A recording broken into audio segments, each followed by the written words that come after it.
안녕하세요. 크립토TV입니다. 이번 시간에는 최근 계속되고 있는 조정장, 이게 뭐 끝이 언젠가 싶습니다. 자, 코인이 정말 끝난 걸까요? 의심이 되시는 분들 이거 하나를 주목하세요라고 하는 제목으로 준비해 봤습니다. 크립토 공포 탐욕 지수가요. 지난번에 30을 찍었다가 29, 이제는 28까지 내려갔습니다. 뭐 이제 극도의 공포는 이제 25 이하인데요. 어찌 됐건 뭐 최근에 공포가 계속 이어지고 있습니다. 올해 들어서는 가장 낮은 지수라고 보시면 될 것 같고요. 자, 7월 10일 지금 이 와중에서도요. 솔라나에서 그 파이어 댄서라고 하는 업그레이드 말씀드린 적이 있죠. 쉽게 말하면 1초에 그 거래 건수를 100만 건 이상으로 올리면서도 보안성, 이전에 뭐 걸핏하면 이제 블록체인이 셧다운이 됐었는데 이것도 좀 보안성을 향상시키려고 하는 업그레이드라 보시면 됩니다. 근데 이게 지금 그 테스트넷 중에 있거든요. 그러면서 이거 혹시 코딩 하시다가 잘못된 거 발견하신 분은 100만 달러 드립니다라고 하는 겁니다. 제가 이거 말씀드린 이유는 이거예요.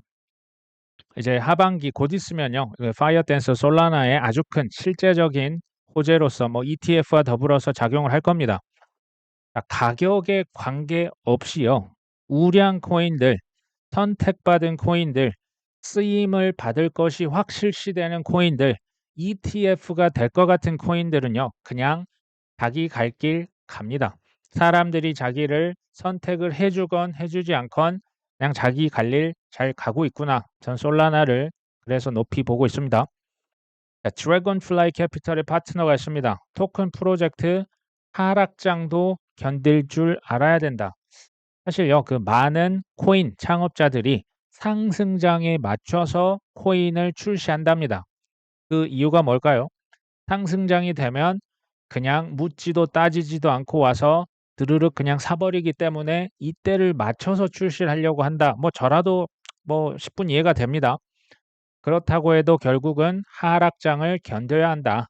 시장 사이클에 맞춘 토큰 출시가 토큰의 장기적인 가치에 영향을 미치는지는 부정적으로 보고 있다. 사실 그러니까 그 장기적인 어떤 가치랑 가격은 따로따로 갈 수가 있는 거죠. 제가 이걸 코인 투자자 입장에서 좀 바꿔봤습니다.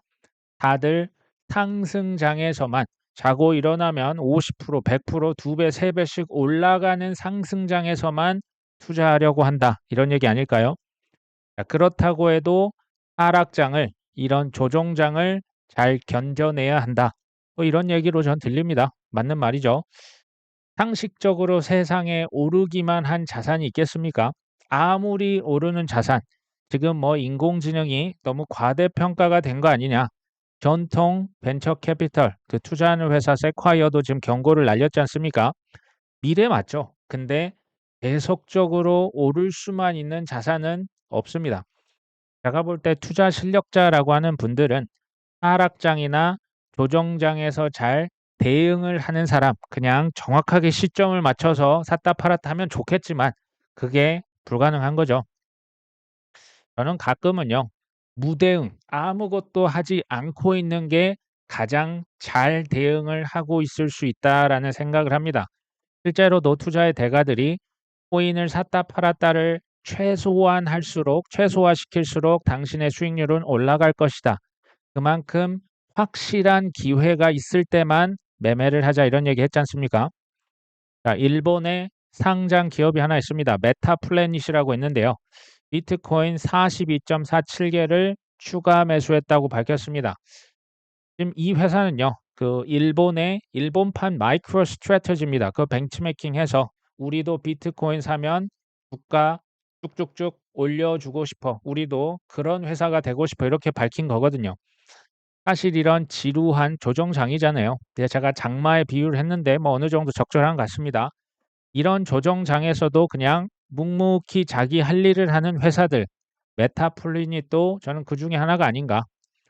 일본의 마이크로 스트래테지가 된다고 했는데 일본만 있을까요? 미국만 있겠습니까? 중국은 없을까요? 뭐 우리나라는 유럽은 선진국, 후진국 할 것 없이 타국에서는 이런 회사 안 나타나겠습니까? 엘살바도르 같은 회사 그 국가들 나올 것 같은데요. 얘네들은 지금 상장 기업이니까 이게 밝혀지는 거죠. 비상장 기업들은 이게 밝혀집니까? 모릅니다. 지금 어디서 누가 몰래 사고 있을지 모릅니다. 공시 의무가 없습니다. 부유한 어떤 개인들은요. 패밀리 오피스들은요. 다 비공개죠. 그러니까 남에게 투자 뭐 보여주기 위해서 하시는 분 계십니까? 그럴 필요 없습니다. 그냥 내 갈 길을 가시면 되는 겁니다. 전문가들이 또 이런 얘기를 했다고 하는데요. 뭐 이번 주에 이더리움 호재를 기대해 볼 만하다. 지금 이분은 이더리움 현물 ETF 거래가 다음 주 중에 시작될 것으로 조금 빨리 전망을 하네요. 그렇다면 이번 주 중에 승인이 될 것이다를 기대하고 있는 겁니다. 이게 확실한 건 아니고요. 제가 뭐 지난 시간에 말씀드렸던 올 하반기 호재 세 가지 기억나십니까? 저도 이더리움 현물 ETF를 호재 중 하나로 꼽았습니다. 단기적으로 영향을 줘도 일단은 미칠 가능성이 있다. 두 번째, 뭐 지금 바네크와 그 ARK21 쉐어스가 솔라나 ETF 신청을 했습니다. 근데 제일 중요한 게 누구다? 블랙락이 들어와야 됩니다. 블랙락이 들어오면 그냥 가는 겁니다. 사실상 100%라 보시면 되겠죠. 그 다음 대선 전에 FIT21이라고 하는 크립토 친코인 법안 이거 상원 통과되면요. 사실상 리플 소송 같은 게 그 의미가 없어져요. 이 세 가지를 제가 꼽았는데 혹시 또 다른 크립토 시장의 단기 변수가 뭐가 있을까요? 하나를 굳이 제가 한번 더 꼽아 보자면요. 미국의 지난 6월 소비자 물가 지표입니다. 이게 우리나라 시간으로 하면요. 7월 11일 목요일 밤 9시 30분에 발표가 될 겁니다. 이게 지금 전년 동기 대비 약 3.1%로 상승했을 걸로 예상을 지금 하고 있거든요. 근데 이제 저는 뭐 미국 주식을 즐겨 하진 않기 때문에 뭐 별 관심은 사실 없는데요. 그래도 이제 관련이 있기 때문에 지난주에 뉴욕 증시, S&P 500 지수, 나스닥 지수가요. 정말 말도 안 되게 지금 계속 오르고 있어요. 사상 최고치를 계속 신고점 경신하고 있습니다. 근데 이제 CPI 결과는 이것들에도 실은 영향을 미칠 수가 있습니다. 뉴욕 증시가 기술주 중심으로 강세를 이어가는 이유는 뭘까요? 우리가 거의 지금 2년째 듣고 있는 금리 인하 기대감입니다. 9월 달 금리 인하 이번에 진짜 유력하다니까 라고 하면서 오르고 있는 거 아니냐 지금 그렇게 분석을 하고 있네요. 미국의 6월 달 실업률은 4.1%를 기록했는데요. 약 2년 반 만에 이게 가장 높은 수준으로 실업률이 올랐습니다. 사실 금리 인하를 할 때는 이게 호재로 작용할 수가 있습니다. 지난 4월, 5월 비농업 신규 고용 수치가 또 대거 하향이 조정됐죠. 여기에다가 이제 CPI 지표가 둔화를 하게 된다면 진짜 9월 달에는 금리 인하를 할 수밖에 없죠. 데이터에 근거한다고 했지 않습니까? 연준이 주목하는 지표 딱 두 가지죠. 물가 보고요. 실업률 봅니다. 근데 지금 실업률은 어느 정도 조건이 충족된 겁니다. 남은 게 뭡니까? 물가입니다. 그래서 7월 11일 이번 주 목요일 밤 9시 반에 CPI 지표가 중요하다. 뭐 그렇게 볼 수가 있겠죠. 3.1%로 예상을 했는데요. 뭐 다 아시겠지만 CPI가 3.1%보다 더 높게 나오면 어떻게 될까요? 물가가 높으면 금리 인하에 대한 그 이제 아무래도 기대치가 낮아지겠죠. 시장은 주식이든 코인이든 별 재미는 없을 겁니다. 그게 아니라 3.1%가 딱 나오든지 그러니까 예상치에 부합을 하든지 아니면 그것보다 조금이라도 낮으면 어떨까요? 아마도 주식이나 코인 시장에 긍정적인 영향을 미칠 수 있을 겁니다. 근데 저는 여기서 한 가지 그, 그 조건을 더 생각을 해보려고 합니다. CPI가요, 3.1보다 낮은데 예를 들어서 앞에가 2점대가 찍혔다고 가정을 하는 겁니다. 예를 들면 2.9% 또는 2.8%죠. 저는요, 이렇게 앞에 2자가 보이는 순간 시장은 더 크게 날아갈 수 있다라고 조심스럽게 전 예측을 해봅니다. 전 세계가 왜 근데 미 연준 의장 FOMC 그것만 쳐다보고 있을까요? 국가든 기업이든 개인이든 우리나라도 뭐 가계부채 심각하지 않습니까? 전 세계가 비투와 영끌입니다. 우리가 자동차를 살 때, 해외여행을 갈 때, 집을 살 때, 사치제를 살 때 현금 주고 사시는 분 계십니까? 이거 다 그냥 긁지 않습니까? 신용카드로 긁습니다. 우리가 다 B2 영끌, 기관 투자자도 다 B2 남의 돈 끌어다가 합니다. 그러니까 연준만 계속 쳐다보고 있는 거죠. 지난 한 60, 70년도 보니까요. 통계적으로 미국 대선이 있었던 해의 주식은요. 여름은 대체적으로 상승했습니다. 저는 통계는 무시를 안 한다고 말씀을 드렸죠. 그 다음에 가을 정도의 날씨처럼 9월, 10월 대선 전에 조금 조정을 받았죠. 그러려면 여름에 조금 과열이 되어야 가을에 조정을 받겠죠. 그 다음에 또 이제 11월 4일인가요? 5일 미국 대선이 끝나고 다시 점진적으로 올라서 그 다음 해까지 올랐던 경향이 있습니다. 근데 우리가 뭐 지금 빚을 내서 투자하시는 게 아니라면 뭐 그 주방꿀이라고 합니까? 그게 아니라 우리는 그냥 기다리면 꿀입니다. 기다리면 결국에 유동성, 금리 인하 다 들어오면 올라가겠죠. 그러려니 하고 지켜보시는 게 가장 좋습니다. 자, ETF 전문가 네이트 제라시라고 하는 친구는 조금 주목하실 필요가 있습니다. 이 업계에 25년 이상 있었던 뭐 베테랑이거든요. 자, 이 친구는 7월 8일자에 S1이라고 하는 그 이더리움 ETF 서류 2개 중에 이거 이제 승인 나면 진짜 이제 바로 판매를 하는 겁니다. S1 서류 제출 마감일이 7월 8일 현지 시간 월요일이다. 그리고 그러면 이 친구는 7월 12일, 그러니까 이번 주 금요일까지 해서 최종 승인을 내릴 가능성이 높고 실제 판매는 그 다음 주인 7월 15일 또는 7월 16일, 아무리 늦어도 월화수 7월 17일, 7일 이때쯤에 출시될 가능성이 높지 않겠냐. 지금 이렇게 예상을 하고 있는 겁니다. 이것도요. 뭐 시간 지나가 보면 다 알겠죠. 그냥 그러려니 하고 지켜보시는 게 좋겠다. 자, 코인 텔레그래프에서 이제 그 트위터를 통해서 비트코인은 5만 3천 달러가 바닥이다. 그리고 반등할 것이다라고 얘기를 했는데요. 항상 뭐 가격 예측은 그러려니 하고 흘리시면 되고요. 그 근거가 뭔지 한번 살펴볼 필요는 있겠죠. RSI 상대적 강도 지수의 강세 다이버전스가 떴다. 그러니까 오를 패턴이 지금 눈에 보인다. 또는 이제 차트상으로 뭐 강세 캔들 해머가 있었다. 그 다음에 9월 달 금리 인하 가능성이다. 비트코인의 현물 ETF 다시 돈이 들어오던데 그 다음에 미국의 광의의 통화라고 하는 M2 통화량도 공급이 이제 증가가 될 것이다. 채굴자들 항복 거의 지금 뭐 갈 때까지 간 것 같은데 이 얘기를 했는데요. 저는 다 이제 근거가 있다고 봅니다. 그 중에서 제가 가장 중요하게 여기는 건 뭘까요? 바로 통화량입니다. 광의의 통화 지금 M2라고 표현을 했지 않습니까? 이 이제 차트를 한번 보시면요. 초록색 이 색깔로 표시된 게 바로 M2 통화량입니다.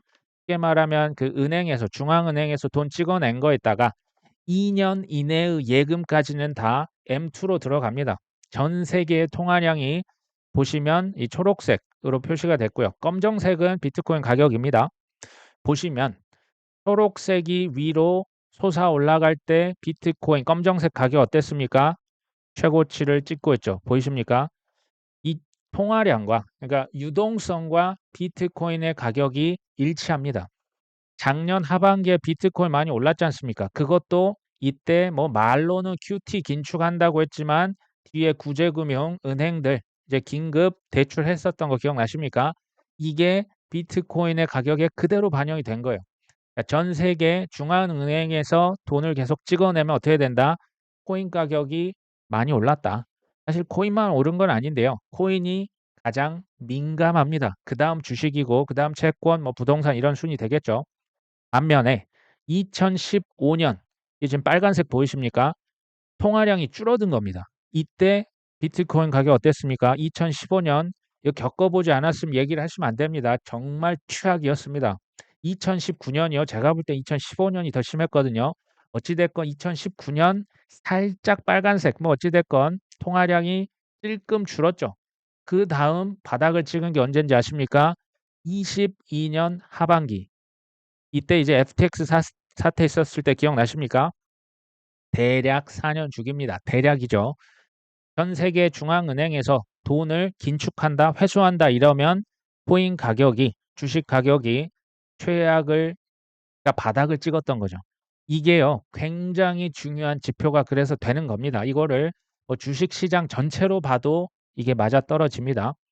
그러니까 유동성에 가장 민감한 자산이 가장 빨리 반응하는 자산이 뭐다? 코인입니다.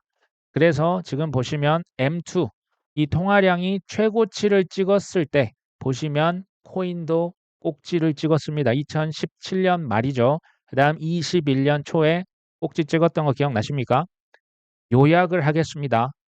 크립토가 죽었다고요? 꼭지가요. 이게 보십시오. 유동성 지금 왔습니까? 아직 거의 바닥입니다. 아직 유동성이요. 머니 프린트 아직 안 돌렸습니다. 아직 시작도 안 한 겁니다. 아직 멀었다라고 저는 보고 있습니다. 글로벌 유동성 지표 이건 뭐 제 그게 아니고요. 파이낸셜 타임스에서 대략 주기적으로 이렇게 나타낸 거고요. 실제 글로벌 유동성은 이거 보시면 파란색, 진한색이라 보시면 됩니다. 정확히 4년이 아닙니다. 대충 4년 주기고요. 이거 한번 보시면 유동성이 실제 바닥을 찍었을 때가 18년 말 2019년 초입니다. 이때 코인 바닥 찍었던 거 기억나십니까? 그 다음 바닥 찍었던 때가 언제다? 22년 말 23년 초죠. 이때 솔라나에 올인했던 사람이 누굽니까? 라울 팔입니다. 라울 팔은요. 이런 것들만 지난 35년간 연구했던 사람입니다. 확신의 베팅을 그래서 했던 겁니다. 반면에 2013년 말 14년 초에 유동성 탑을 찍었는데 이때 비트코인 최고점 찍었던 거 기억나십니까? 그 다음에 2020년 말 21년 초에도 유동성이 꼭지를 찍었죠. 그러니까 이게요. 정확하진 않아요. 플러스 마이너스 몇 개월은 분명히 있습니다. 그러면 지금 추세를 한번 보면요.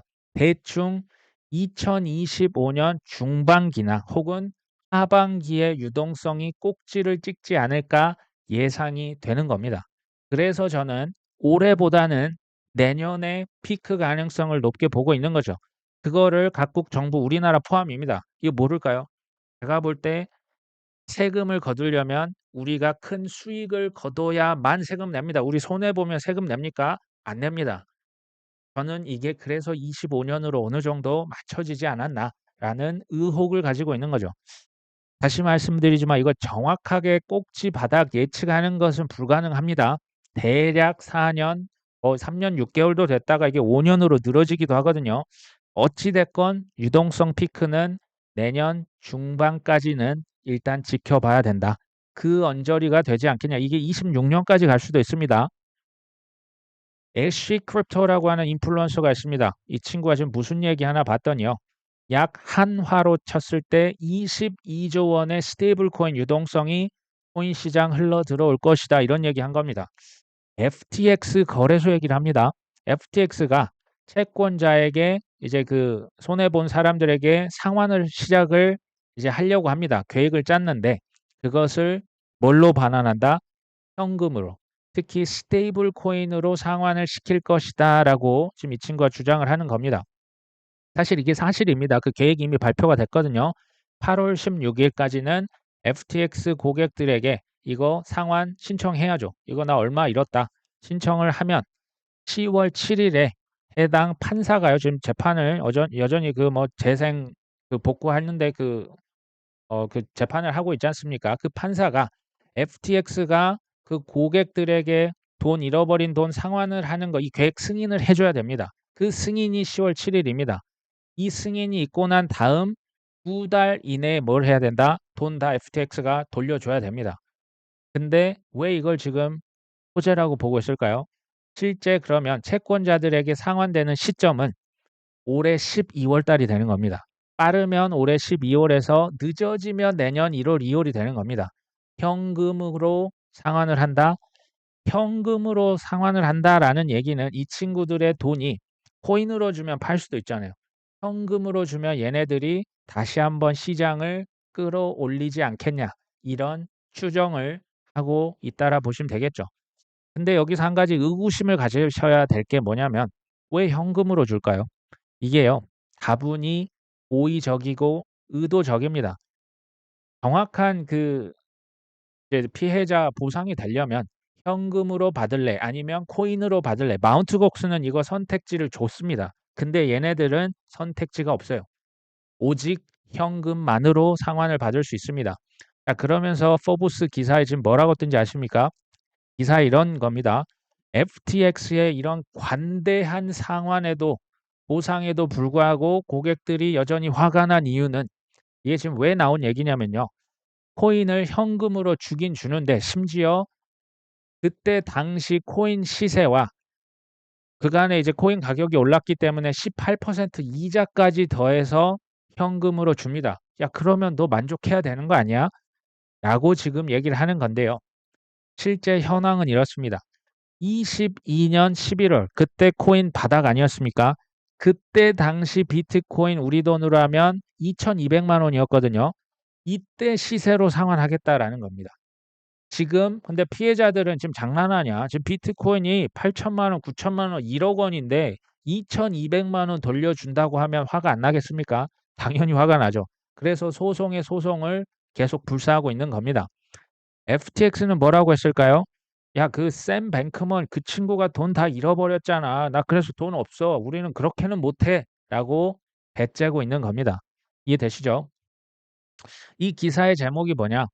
모든 FTX의 채권자들의 돈 100%가 아니라 우리가 118%다 돌려줄게. 지금 이렇게 기사 내고 있는 겁니다. 제가 봤을 때는 이것도 나중에 FTX 지금 그 형량을 줄이는 데 있어서 저는 작용할 가능성이 있다라고 봅니다.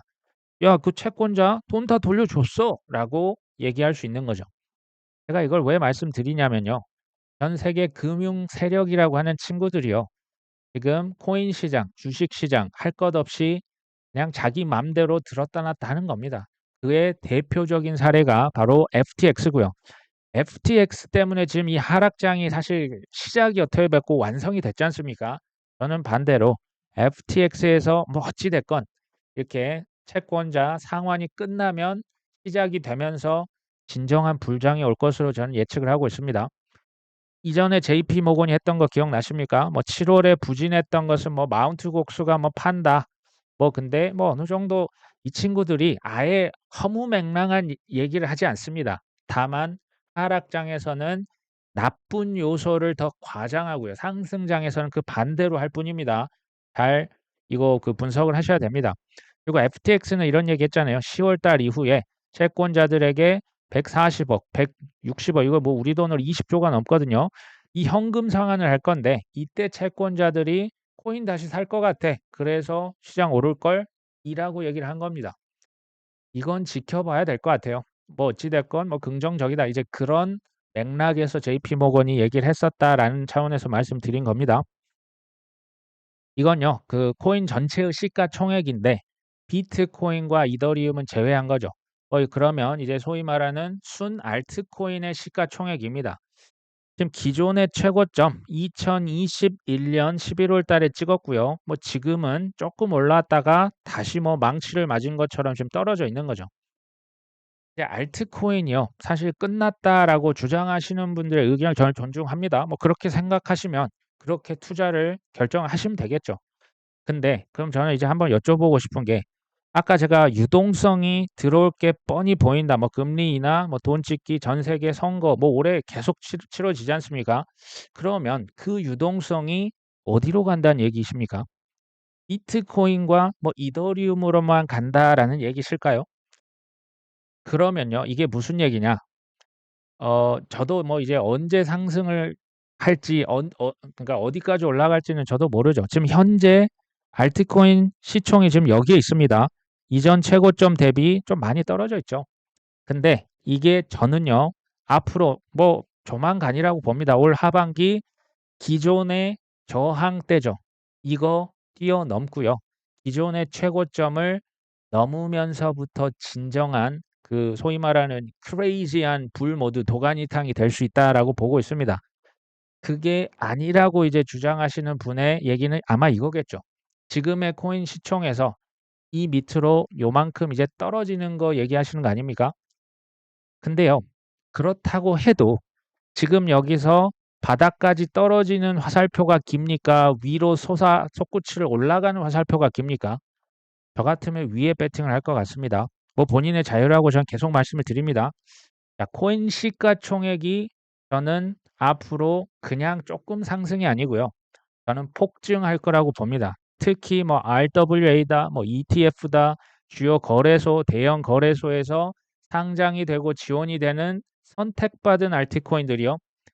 최고점을 다시 말씀드립니다. 이 코인 시가총액 기존 최고점 2021년 11월에 찍었던 그 최고점을 돌파하면서부터 정신을 못 차리는 소위 말하는 바나나 존이 나옵니다. 아직 기다려야 된다는 얘기예요. 최고점 돌파한 다음에 폭등할 것이다.